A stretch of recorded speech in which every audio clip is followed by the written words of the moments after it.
Annyeong mga ka-vibes, this is Randy Vibes again and welcome back to another travel vlog. And welcome back na din sa akin kasi medyo matagal-tagal na din ako hindi nakakapag-vlog. And samahan niyo ako dahil magta-travel ako sa Japan! Konnichiwa! I never got it, why'd you have to go? Pero bago tayo lumipad papuntang Japan, nandito muna ako sa Incheon International Airport Terminal 1. Ang aga ko today dumating mga ka-vibes, hindi naman dahil sobrang excited ako, pero sobrang excited na din naman. Malayo rin kasi yung pinanggalingan ko bago makarating dito sa Incheon International Airport. At mas mabuti na rin yung mas maaga para sure na sure talaga tayong makakaalis, di ba? Kaya habang hinihintay ko yung mga kasamahan ko, naglakad-lakad muna ako dito sa may airport. Chill lang. Hindi naman masyadong maraming tao, hindi naman masyadong crowded. Okay lang. Ang taas ng pitch ko dun ah. Tapos bumili na rin nga ako ng kape. Perfect morning combo habang nag-aabang sa mga friends ko. Alam niyo yung excitement bago yung trip? Yung para bang hindi ka mapakali kasi finally, it's travel day! After a while, dumating na rin yung mga kasama ko. Ang saya-saya kasi sabay-sabay na ulit kami makakapag-travel. Bago kami mag-check-in, syempre, kumain muna kami ng lunch. Jjajangmyeon at tangsoyok yung in-order namin. Sobrang sarap. Classic Korean comfort food bago lumipad. At habang kumakain nga kami, pinag-uusapan na namin kung anong una naming pupuntahan sa Japan. And sobrang excited na talaga kaming lahat. After lunch, nag-check-in na muna kami at inayos lahat ng baggage. At pagkatapos nun, nagpapalit kami ng yen dahil kailangan natin ng yen dahil magpupunta tayo ng Japan. Quick tip mga ka-vibes, if ever na magbabakasyon din kayo ng Japan, pwede kayo magpapalit ng money dito mismo sa airport, safe na at convenient pa. Pero kung gusto niyo naman minsan mas magandang rate, pwede rin sa Japan na kayo magpapalit, lalo na sa mga money exchange centers sa city. Pero para iwas hassle, mas maganda rin na may yen na kayo on hand, para ready agad paglapag, lalo na kung gutom na at gusto niyo na agad mag-food trip. After that, this is it. Ready na kami for boarding. Habang nasa gate kami, ramdam mo na talaga yung excitement ng lahat. Finally, sumakay na kami ng plane and habang nasa flight, iniisip ko na agad lahat ng places na pupuntahan namin. And syempre, lahat ng Japanese food na gusto kong matikman. From Korea to Japan, new city, new culture, new vibes. Let's go mga ka-vibes! Hey! The places that we ate, you cut through the noise. Finally mga ka-vibes, welcome to Japan! After a few hours of flight from Korea, nandito na tayo ngayon sa Kansai International Airport. Ang linis, organized, at super smooth na So, dito arrival kami process. landing sa Kansai Airport. Nandito na kami ngayon sa Japan, mga ka-vibes. Thank you, God! Yung inay ni Miss Catering, naglanding. Naglanding. Drin, sobrang saya ko. First time ko to. Alam nyo ba? Hindi nyo pa alam, no? Diba? First time kong pumunta. Sumakay ng airplane. Hindi, first time kong pumunta ng abroad na para hindi magtrabaho. Oh. Kundi para mag-travel. Hindi naman ako mayaman, pero oo eh. Wala, ay. Pero at least na-experience ka to. Diba? Ikaw, anong masasabi mo din? Ito si Aldrin, alam mo, ang dami kasing pondo nito sa bangko. Eh. Wow. Siya nga yung nagpondo ng ano ko, ATM ko, kaya na-approve yung visa ko. Eh. No. Hinulugan niya yung visa ko. Wow. Baka maniwala si... So after namin dumating dito, bago kami kumain mga ka-vibes, bibili muna kami ng ticket ng subway. Bibili kami ng ticket sa subway. Card pala sa subway nila dito. And then yung hotel namin mga almost approximately 1 hour bago kami makarating doon sa hotel namin. Then magkano tayo? Then after nun, ano na kami, maghahanap na kami ng, ang gulo ng buhok ko, ng makakainan. First meal dito sa Japan. See you mga ka-vibes! Ay, utok. Yun, sinushoot pala. Sinushoot yung ticket kasi. Basta, isushoot. The places that we ate, you cut through the noise. I wish I knew what you... Pagkababa namin, nag-purchase muna kami ng train ticket papunta sa hotel.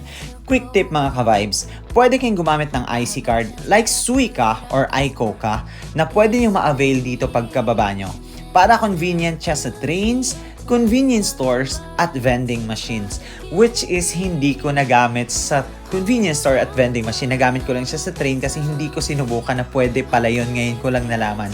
Super dali lang niyang gamitin, parang T-Money card lang sa Korea. Pagdating namin sa hotel, malapit lang siya dito sa Dotonbori. Quick lang, naglagay kami ng gamit. Then syempre, dinner time! Lumabas kami agad sa Dotonbori and wow mga ka-vibes! Ibang level ng energy dito. Ang daming tao, ilaw, music at mga pagkain. Parang one big festival every night. Kumain kami ng takoyaki. Syempre, Osaka's pride yan. Hindi mo pwedeng hindi tikman yan pag pumunta ka ng Japan. Fun fact mga ka-vibes, na-invent daw to dito mismo sa Osaka noong 1930s pa. Sobrang tagal na. Tapos tinikman din namin yung noodles nila na walang sabaw. Hindi ko na maalala kung anong name nun. Basta katulad siya ng pancit canton sa atin sa Pilipinas. After that, nag-ikot-ikot lang kami, nag-picture at in-enjoy yung night vibe ng Dotonbori. Perfect first night in Japan. Pagkabukas ng umaga, bagong adventure na naman mga ka-vibes. First stop, the iconic Osaka Castle. Isa ito sa pinaka-famous landmarks dito sa Japan na hindi nyo pwedeng palampasin if mamamasyal kayo dito. Quick trivia mga ka-vibes, Osaka Castle was originally built in the 1500s by Toyotomi Hideyoshi. Isa sa mga most powerful samurai leaders noon na gustong pag-isahin ang buong Japan. Ang ganda ng surroundings, may park, pond at sobrang peaceful kahit ang daming tao. Ang perfect spot talaga for chill walks and photos. If mahilig kayo sa history and architecture, definitely worth it pumunta rito. Habang papalapit ka pa lang, grabe ang ganda ng view. Makikita mo agad yung castle tower na surrounded ng wide open park. May moat pa sa paligid at sobrang linis ng paligid. Typical Japan talaga. Ramdam mo agad yung mix ng history at modern vibes ng Osaka.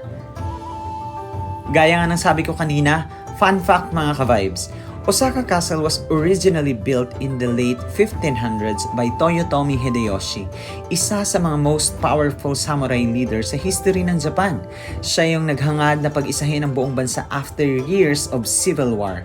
Imagine, dito mismo sa lugar na to dumaan ang napakaraming battles noon, pero ngayon sobrang peaceful na. Ang pinaka-iconic sa castle ay yung main tower na may 8 floors sa loob at bawat floor may exhibit about samurai armor, swords, and even old maps of Osaka during the 16th century. May viewing deck din sa pinakataas kung saan makikita mo yung 360-degree view ng city. Sobrang breathtaking mga ka-vibes. Hindi ko nga lang napuntahan yun at naakyat kasi kapos na kami sa oras, pero base sa research ko, habang nasa taas ka daw nito, napapaisip ka talaga na grabe, from war and history noon, ngayon isa na siya sa most visited tourist spots sa Japan. Nakakatuwa isipin kung paano nila na-preserve yung ganitong heritage. Kahit modern na ang Japan, ramdam mo pa rin kung gaano nila nare-respeto yung culture at past nila. Outside the castle, ang daming locals at tourists na nagpipiknik, nagja-jogging at naglalakad-lakad lang. Super relaxing ng vibe, lalo na kung sakura season siguro, no? Imagine yung castle surrounded by pink cherry blossoms, ang ganda sigurong panoorin pag ganon. At kung mahilig ka sa history at photography, Osaka Castle is definitely one of the must-visit spots dito sa Kansai area. So ayan mga ka-vibes, kung gusto nyo maramdaman yung old Japan meets modern Japan vibe, Osaka Castle is the perfect place to start your adventure. We got all the time in the world, for better or worse, we should stay together. After namin pumunta ng Osaka Castle, dumiretso kami agad dito sa Umeda Sky Building. Mga ka-vibes, grabe, sobrang taas. May glass escalator papunta sa observation deck. Literal na parang lumulutang ka sa ere. Fun fact again mga ka-vibes, the Umeda Sky Building was completed in 1993 and is known for its futuristic design. Dalawang skyscrapers na connected sa taas, tinatawag din siyang Floating Garden Observatory. From up there, makikita mo yung buong Osaka. The mix of modern buildings, trains, and city lights. Ang ganda lalo pag sunset. Sobrang cinematic ng view.